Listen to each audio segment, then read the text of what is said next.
This week at Morning Glory Motorsports, we throw hardware into the abyss. We weld like a caveman would. And we explode an entire suspension apart. So stay tuned.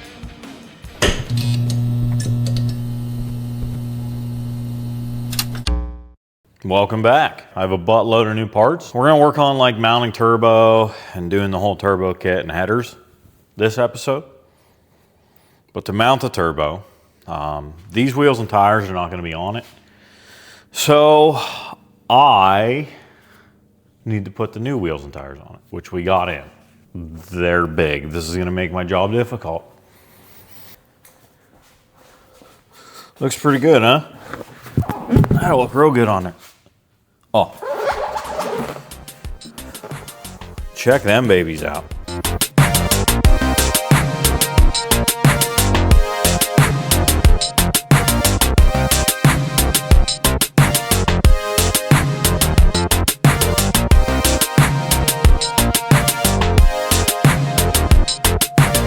But man, are they sick.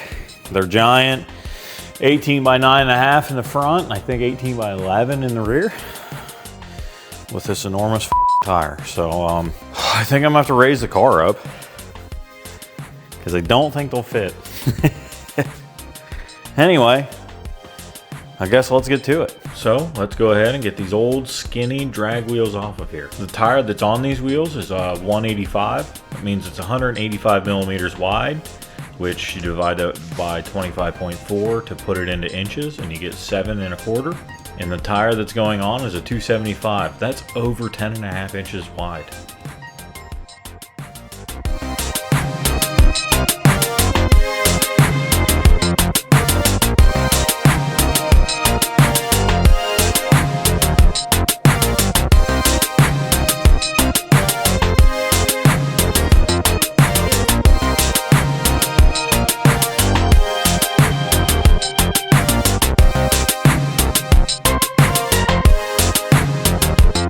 So I like to fit these up, just make sure that, you know, there's tons of clearance to the caliper. But also like to do little photo shoots. Keeps morale up, but it keeps the customer interested. They're spending tons of money. The more you can keep them interested, the easier it is on their mind. So they just spent a ton of money on these wheels.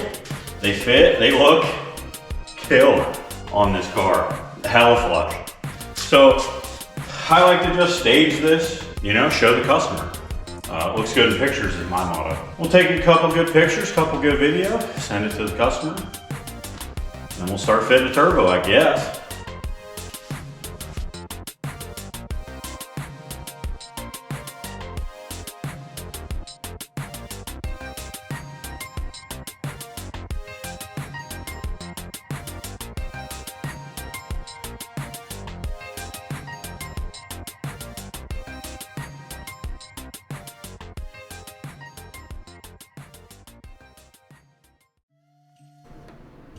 Well, I lied.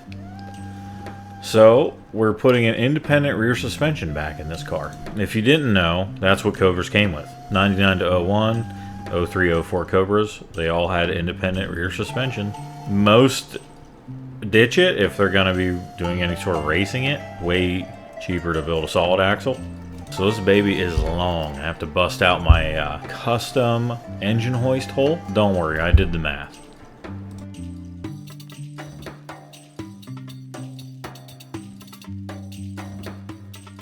Here is just a little before. This is how it showed up.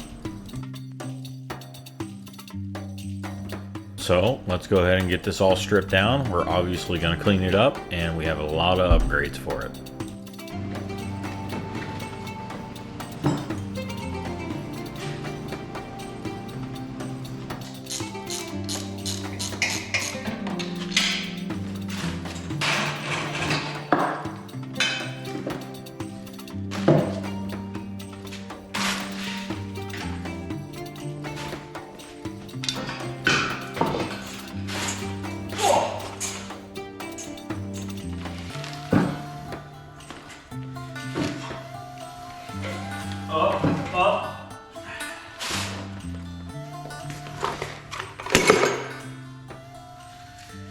All right. So we have to get all the bushings out of all this stuff. I've done quite a few of these. So I have the actual tool, which is just a bunch of cut pipe and some spacers and stuff. I think these are for the, motor control arm. It's been a minute, so I think it goes something like this. And then you press her through. I think. I guess I thought right. Now, when you're doing this, there's two full tilt boogie cells, two different bushings. You can see I'm leaving the outer casing, I guess. So when you buy the bushing, you either leave this outer sleeve, or if you knock it all the way out, which I've done accidentally, they sell oversized ones to take the place of this sleeve. I don't understand. But we'll get the knuckle bushings out and then we'll lay it all out.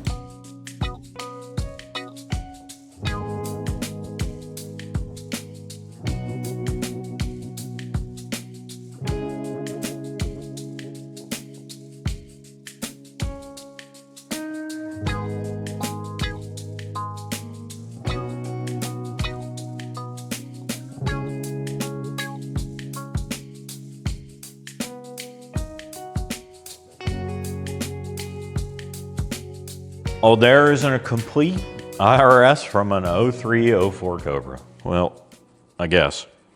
They also came in 99 to 01 Cobras, but they had a 28 spine instead of 31 spine. This one's 31 spine with these big old axles. So here is anyway, I modified these lowers. I guess I'm just gonna have to show you. So when these came from Ford, let me show you. So these come from Ford with a spring and shock. When you do a coilover setup on these, I feel like this is generally a very overlooked subject, I guess. So this is the shock. Oh.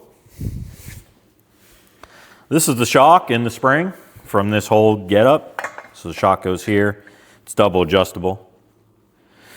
And that's the spring. It's a lowering spring. I think it's an Eibach. It is an Eibach. So when Ford engineered these, this goes in here, probably the other way around, and this goes here. So all of the weight of the car and all the forces go through this spring. This is what holds the car up. Well, when you get rid of this, you go to a coilover, which we are. Viking makes a coilover for Cobra IRS. Well, all of the weight of the car goes through this bolt now, and just this bolt. So when you put the force of the shock out here, coilover, all of its force goes through here and can bend or break, which is not good. So I double shear them.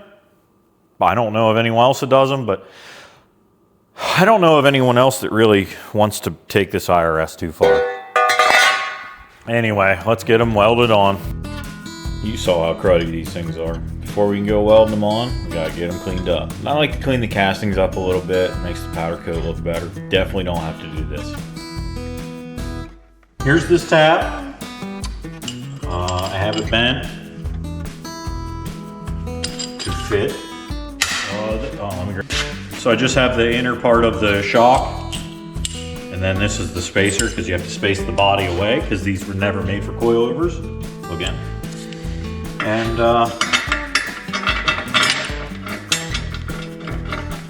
tighten it down, and weld it up, I guess. So these are thick cast aluminum, so I'm gonna preheat them, but you gotta jam this with a bunch of amps. So 332 tungsten is too small, it just like blows up after a certain amperage. So I switched to an 1/8 inch tungsten for when I'm doing this. Water cooler will be on. We'll just pound some heat to it. I do put gussets in there afterwards. I'll show you. But let's get the welding.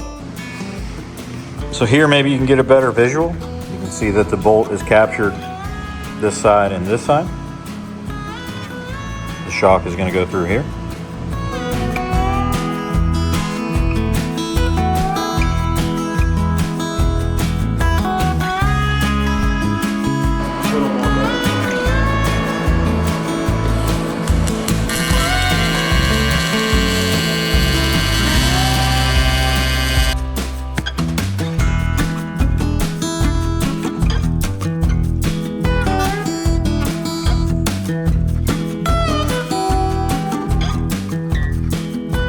Okay. So we are in double shear now.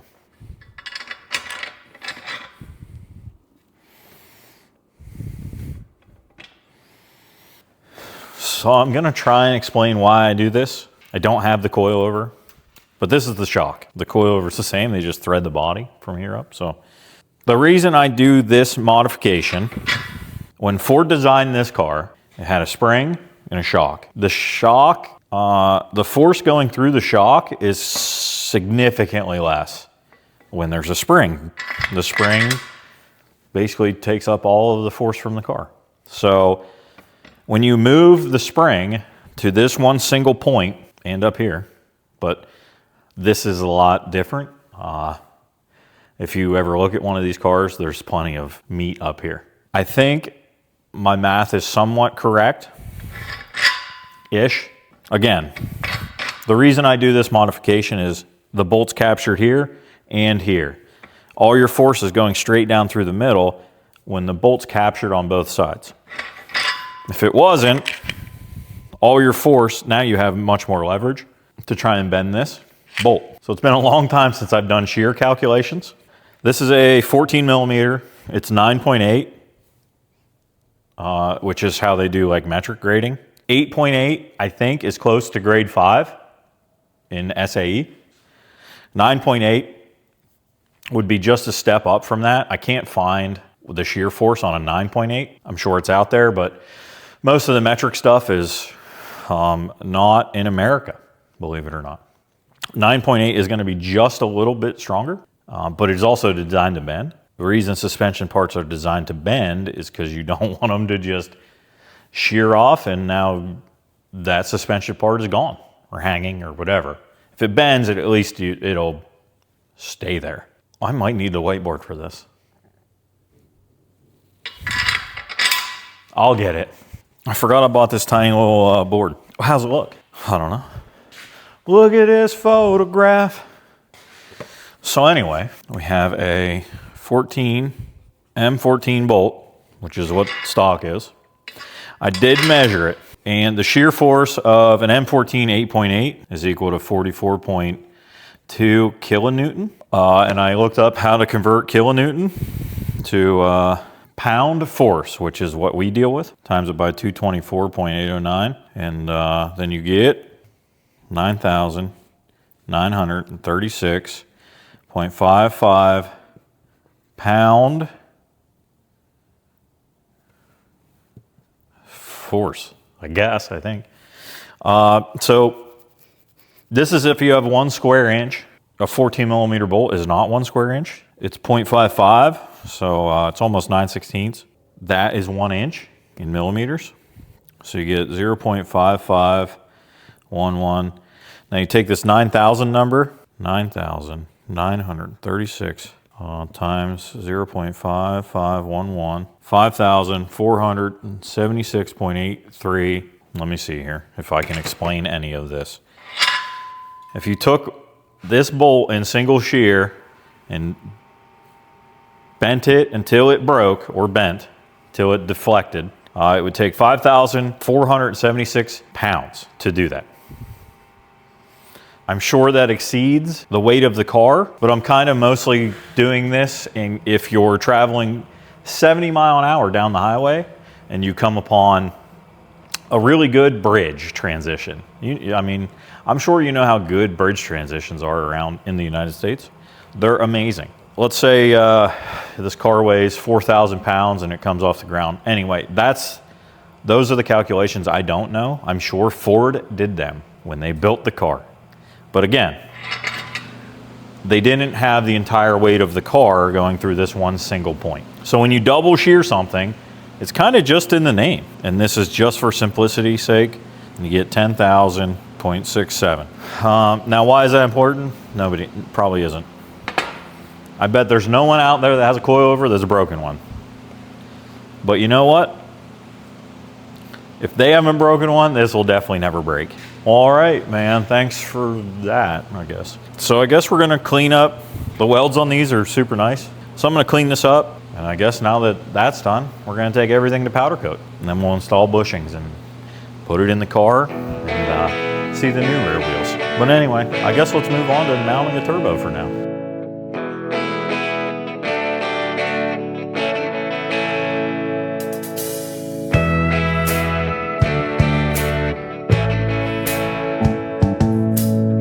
Ha, how about that? I lied again.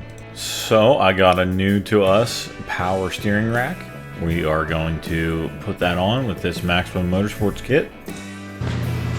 Well, I finally got a steering rack on this thing, so I can put the bump steer kit on. Well, this bump steer kit calls for a 5/8 bolt instead of, so some of these bump steer kits will come with something like this. Has the taper on the top, and it goes up in there and seats just like a normal ball joint would. And the bottom of it is 5/8 to fit a Hahn joint. Well, Maximum Motorsports does not like these. They're kind of like more like a street car road race type deal. The top of this, all this is significantly not as strong as this entire thing. So they said, like, I don't have this set up yet. It's just kind of a placeholder, but if you were to have this, you know, let's say, anyway, if you were to have this clear down here, there's a ton of leverage right here that could possibly break that. I guess they've seen them break. I don't know. Anyway, so I cleaned all this up, did all the stuff to this. Now I have to pull it back off and drill these out. Drill the taper out. All right, we'll pop these off real quick, and then I'm using a reamer, which works well in this application. We'll get these drilled out and put back on, and now we don't have to guess where the tire is gonna be at full lock. And that will bring us to mounting the turbo, finally. We are going to be moving on to mounting this turbo. This is 88 millimeter from Bullseye. Polished everywhere. Cover, the turbine housing, polished. It's loose right now because I don't know exactly how I want it. And let me show you how we're gonna mount it, if I remember what I did with it. Oh, it's right here. So generally how I like to mount turbos, the engine's not gonna move independently from the chassis because it's tied in with the mid plate. So the engine can't like rock. So we can tie this right into the chassis too because it's not gonna rock. So this is how I like to mount that type of stuff. This is called a Maven mount. And it goes into the bottom like you would do a drain, but it takes the place of a drain. Has an O-ring for a seal, and you put your drain fitting on the bottom of this then. And it has provisions on each side to run a bar to. Now, I use these often. Again, in my opinion, it's the best way to mount a turbo if space allows it, because it adds another, you know, that's probably close to an inch, 7/8 of an inch. So if your turbo is already sitting low and there's something like under it and you can't get a fitting in there, well, then you're gonna have to figure out another way to mount it, I guess. So let's get this put on here and we'll put this turbo in the car. So as you can see, I have the wheel turned. Boy. Go ahead and put that there. I am going to have to put this in here, kind of use my clamp and hold the turbo. Kind of figure out the best spot for this thing because there's no good spot, I guess.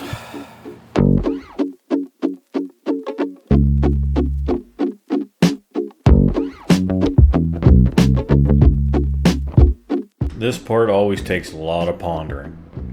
There's stuff you'll forget about, like I did. You'll see. But what is going through my head here is hood clearance, tire clearance, inlet clearance to the compressor wheel. It looks like it's gonna be right by these water lines. Is that gonna mess with the airflow? I don't know. Am I reading too far into this? Maybe. But I'm also looking at tire clearance to the merge, to the turbine, and I'm looking at headers. How hard are these headers gonna be to build? So I feel like I've got a pretty decent spot picked out here. We'll bend a little bar, get it fitted up. I guess start welding it. We're just gonna tack it in place. We gotta check for some things.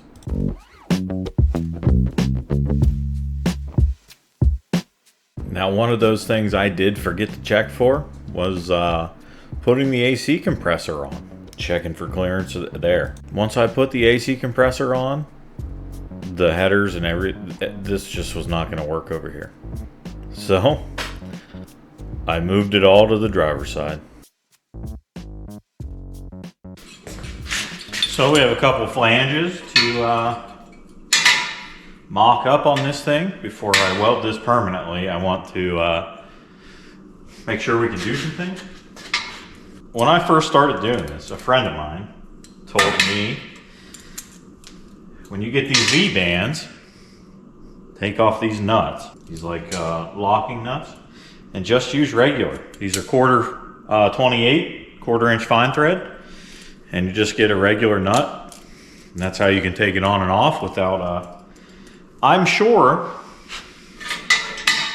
that you have stripped one of these piles of.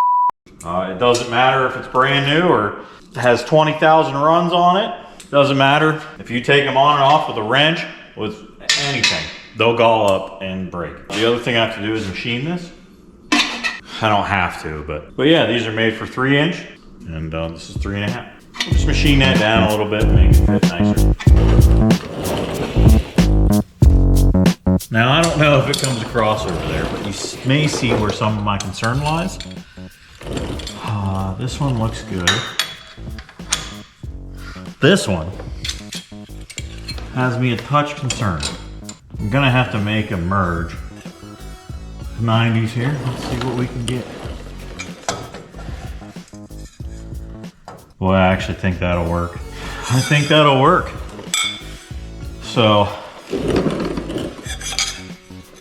I'll have to take and cut into each one of these so they overlap. And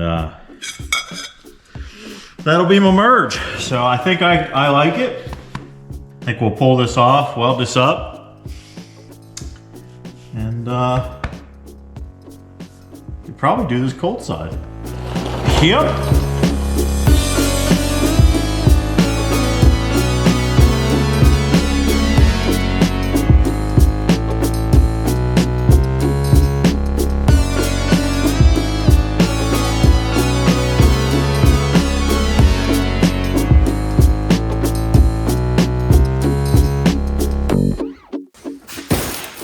Got us a big old box from Motion Raceworks.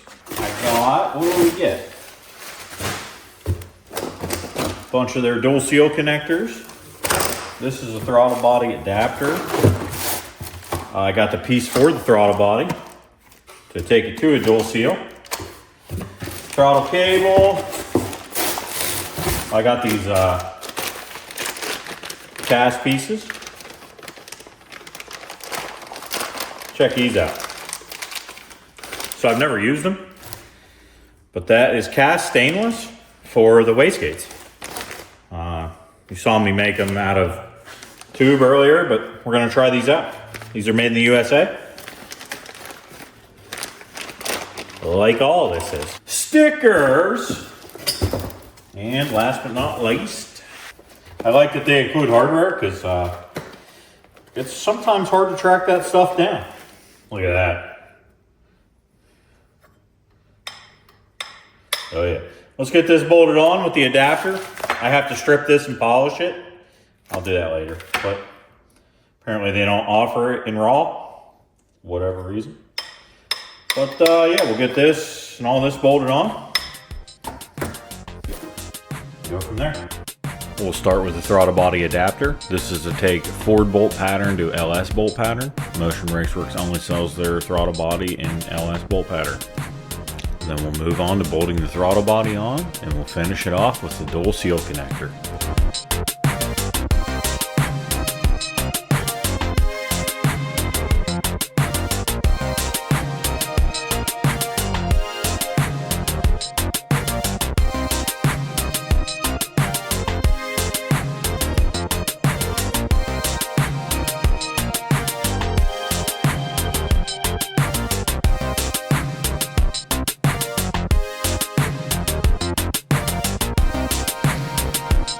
Since I know some of you are wondering, it does clear, but just barely.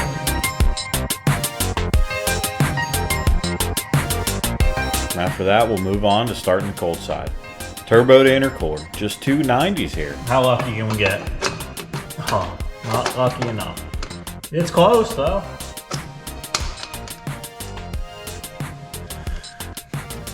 It is close, but not close enough. So we'll take this down a little bit. We are using 3.5 inch here instead of 3.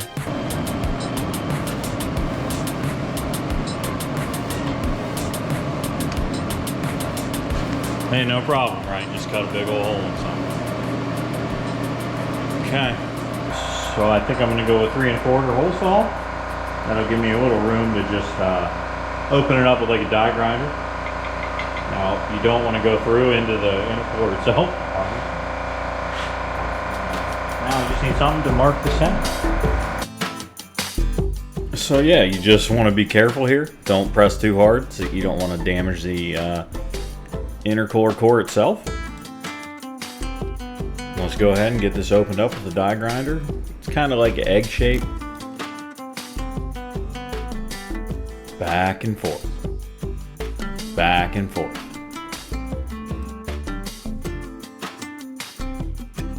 Well, once we're happy with it, let's get it tacked up and we'll start welding. But before we even do that, let's pull this off and clean the intercooler out.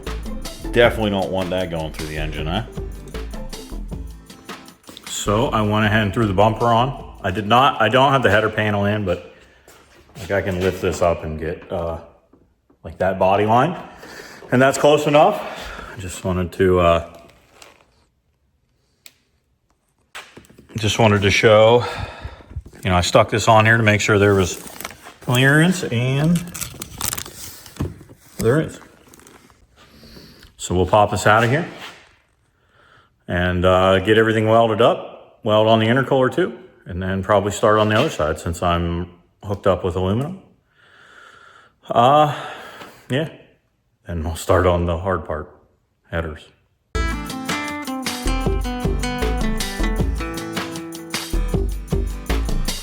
So I guess since we're happy with it, we're gonna go ahead and weld them out. Now I forgot that I had a tool that makes this a little easier. We'll grab the intercooler, get it cleaned off with acetone, and go to work.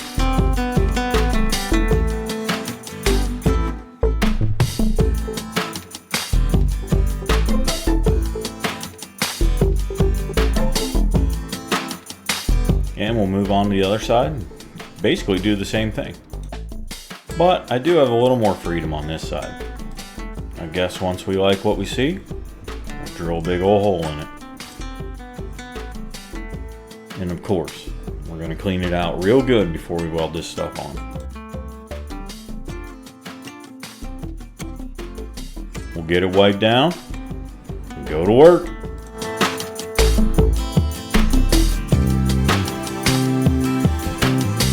Well, there's that tool I was talking about. It's called a positioner. I'm not really that great with it, but it does help. It is a whole different learning curve. Your machine settings are different, the way you feed is different, it's just different.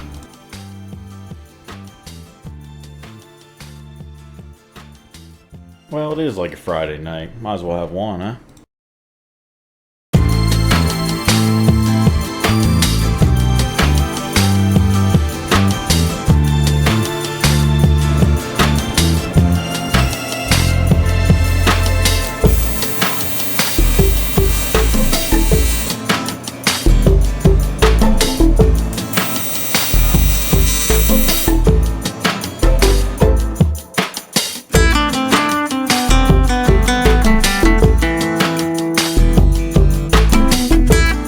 Put the finishing touches on this cold side and get it popped back into place.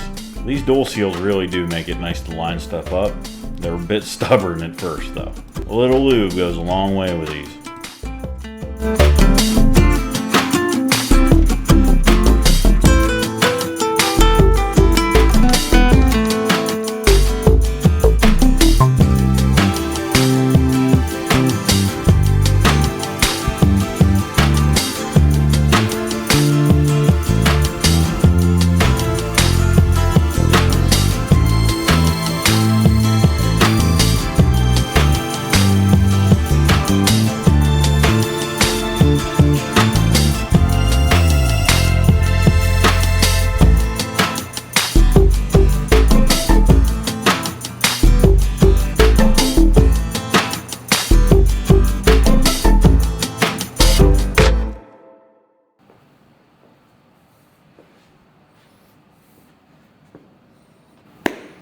All right, I think we're gonna end this video here.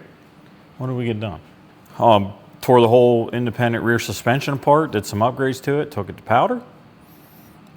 Wheels, put some wheels on it, big ones. Oh, we finally put a steering rack on this thing. Hopefully next time we get a steering shaft in it. Mounted a turbo twice. Tried both sides of the car, neither really work. Whole cold side's done, intercooler's complete now. Needs a blow off valve yet, but it's ordered. Yeah, next time we're stepping into some headers, which are gonna be tough. I don't know if that's foreshadowing or not.